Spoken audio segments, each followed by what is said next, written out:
अस्सलाम वालेकुम वरहमतुल्लाहि वबरकातुहू। उम्मीद है कि आप लोग खैरियत से होंगे और अल्लाह से यही दुआ है कि अल्लाह आप सबको बहुत खुशियाँ दे और अपने हिफ्ज़ व अमान में रखे। आमीन सुम्मा आमीन। तो आज हमारे यहाँ ये कश्मीरी सूट बेचने आए थे और इनकी कलेक्शन काफ़ी अच्छी थी।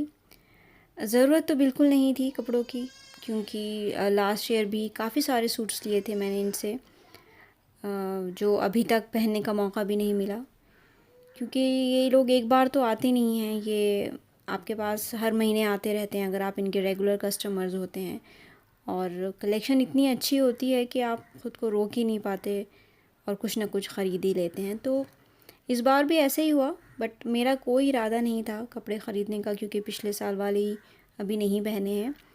बट मेरी सास अम्मी ने ज़बरदस्ती मुझे सूट्स दिलवा दिए इस बार भी, और वो सूट्स मैं अभी स्टिचिंग के लिए दूंगी।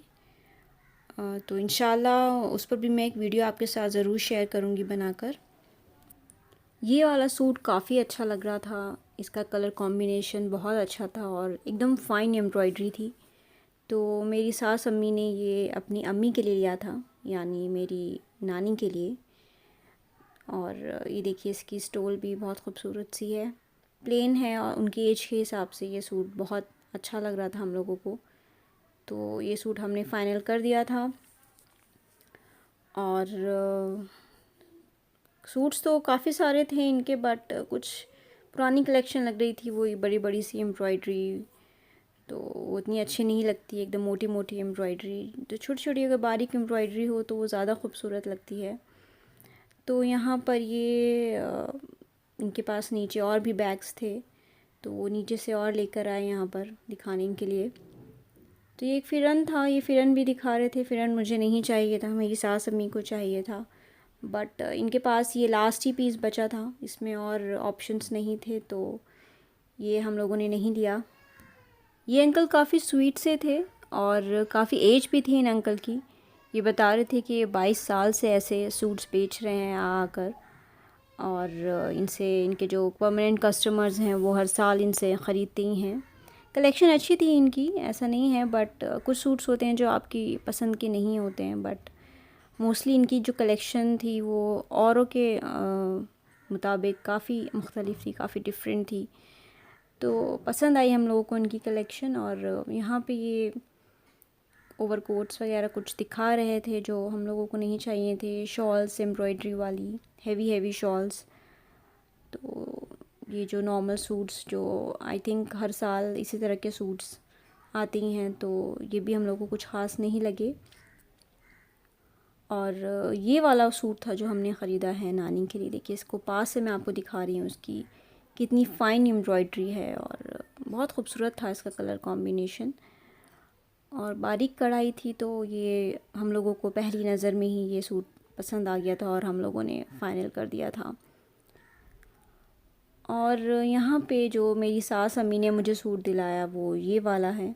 इसका कलर भी बहुत खूबसूरत था, ये कलर मेरे पास था भी नहीं।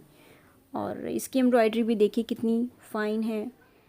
ये पूरा इसका नेक जो है वो एम्ब्रॉयडरी से था, और नीचे जो उसकी छोटी छोटी बूटी थी, और ये स्टोल थी जो फुली एम्ब्रॉयडर्ड थी।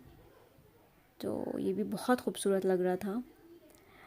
तो मुझे इन लोगों पे बहुत तरस आता है, तो इतनी दूर से ये लोग सूट्स बेचने आते हैं और इतने हैवी हैवी बैग्स कैरी करते हैं अपने साथ। और ये लोग हर जगह रिक्शे से ही जाते हैं, क्योंकि मैंने ख़ुद देखा है ये लोग लखनऊ में कई जगह घूमते रहते हैं। तो ज़्यादातर ये लोग रिक्शे में ही जो है बैग्स कैरी करते हैं।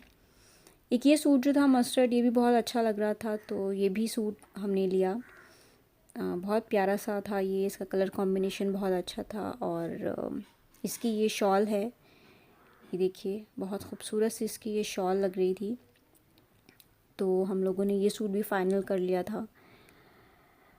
तो ये बता रहे थे कि पूरा दिन हो जाता है ऐसे ही बैग्स ले लेकर घूमते घूमते, और बाज़ दफ़ा लोग लेते भी नहीं हैं इनसे।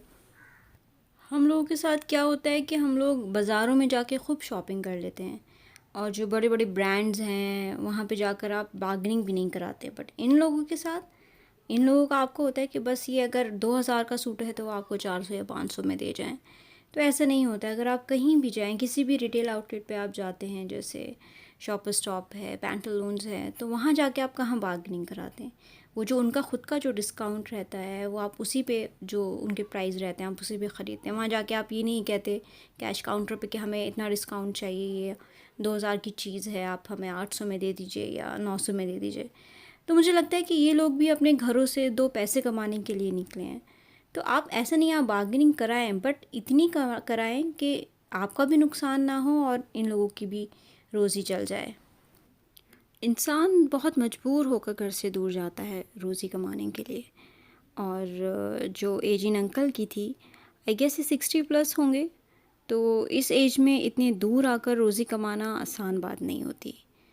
तो मेरी आपसे यही गुजारिश है कि कोशिश किया करें, भले एक सूट या एक शॉल ही लें, बट इनसे ख़रीद लिया करें, क्योंकि इनके पास ऐसी चीज़ें होती हैं जो आपके काम ही आ जाएंगी। हम जो लेडीज़ होते हैं, हमारे पास चाहे कितने भी कपड़े अफरात हों, हम लोगों को कम ही लगते हैं। तो अगर इनसे हम कुछ छोटा मोटा चीज़ ख़रीद लेंगे तो उससे कोई हमारा नुकसान नहीं हो जाएगा। और इनके पास हर रेंज के कपड़े थे, मतलब 700 रुपये का सूट भी था और 7000 रुपये का भी था। तो ज़रूरी नहीं है आप महंगा ही कुछ ख़रीदें, आप सस्ता भी ख़रीद सकते हैं। वो आप पे डिपेंड करता है कि आपको किस चीज़ की ज़रूरत है, या आप कितनी तक की चीज़ ख़रीदना चाहते हैं। तो खैर, मैं अपना लेक्चर यहाँ पे ख़त्म करती हूँ। मुझे उम्मीद है आप लोग बोर नहीं हुए होंगे। तो ये देखिए, काफ़ी कलर्स इनके पास। मस्टर्ड में तो काफ़ी रेंज थी, बट मस्टर्ड हम ऑलरेडी एक ले चुके हैं तो दूसरा लेने का कोई फ़ायदा नहीं था। बट शॉल्स भी इनके पास थी, बट वही है, वो काफ़ी हैवी टाइप की थी। तो जो मैंने ख़रीदे हैं, जो सास अम्मी ने मुझे दिलाया, मैं उससे बहुत सेटिस्फाइड, मुझे बहुत अच्छा लगा वो सूट। उस रेंज में वो काफ़ी अच्छा सूट था और पार्टी वेयर भी था।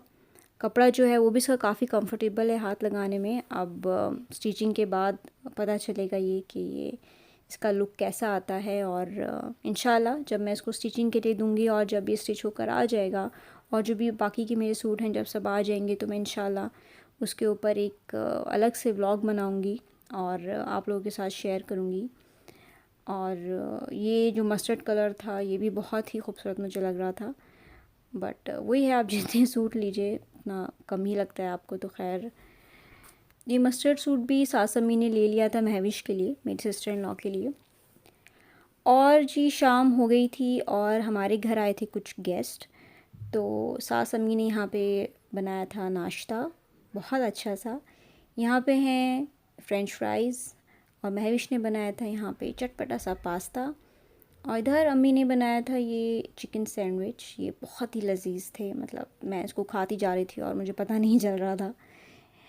और ये सास अम्मी ने मेरे लिए कप में दूध भी रखा है और उनकी इंस्ट्रक्शंस थी कि मुझे दूध पीना है। तो इतना कुछ सामने था और उसके बाद दूध पीना बहुत मुश्किल था, बट खैर मैंने पिया।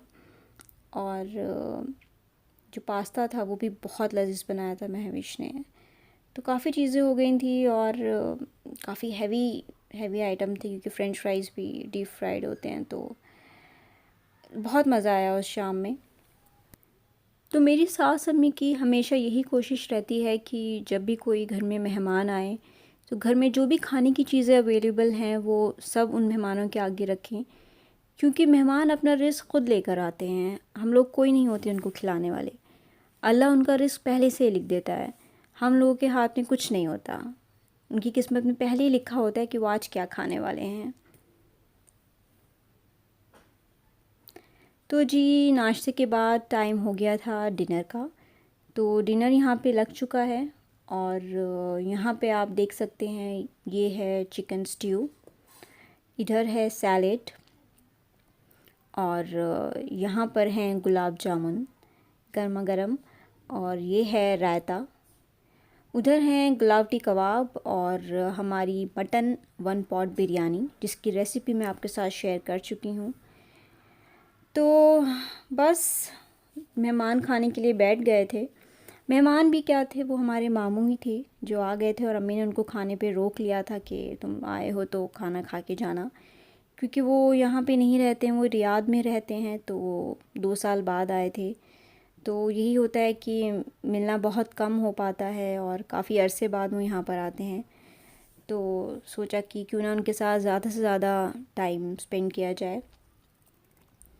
तो बस ऐसे ही बातें करते हुए वक्त गुज़र गया और यहाँ पे फ़ाहम बहुत एक्साइटेड थे सबको देख के, और दस्तरख़्वान पे बैठ के तो माशाल्लाह वो बहुत एक्साइटेड हो जाते हैं कि पता नहीं वो सब कुछ ले लें। तो बच्चों का यही होता है, उनको कुछ खाना नहीं होता बट उनको हर चीज़ अपने हाथ में चाहिए होती है, और फ़ाहम का तो यही है कि उनका बस चले तो वो हर चीज़ अपने हाथ में ले लें। तो दस्तरख़्वान लगते ही वो माशाल्लाह माशाल्लाह बहुत एक्साइटेड हो जाते हैं, जैसे कि वीडियो में भी वो बहुत खुश दिख रहे हैं।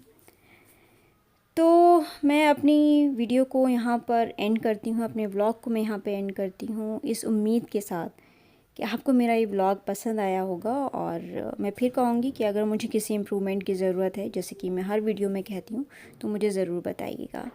तो फिर इंशाल्लाह मिलते हैं अपने नए व्लॉग में। तब तक के लिए अल्लाह हाफ़िज़।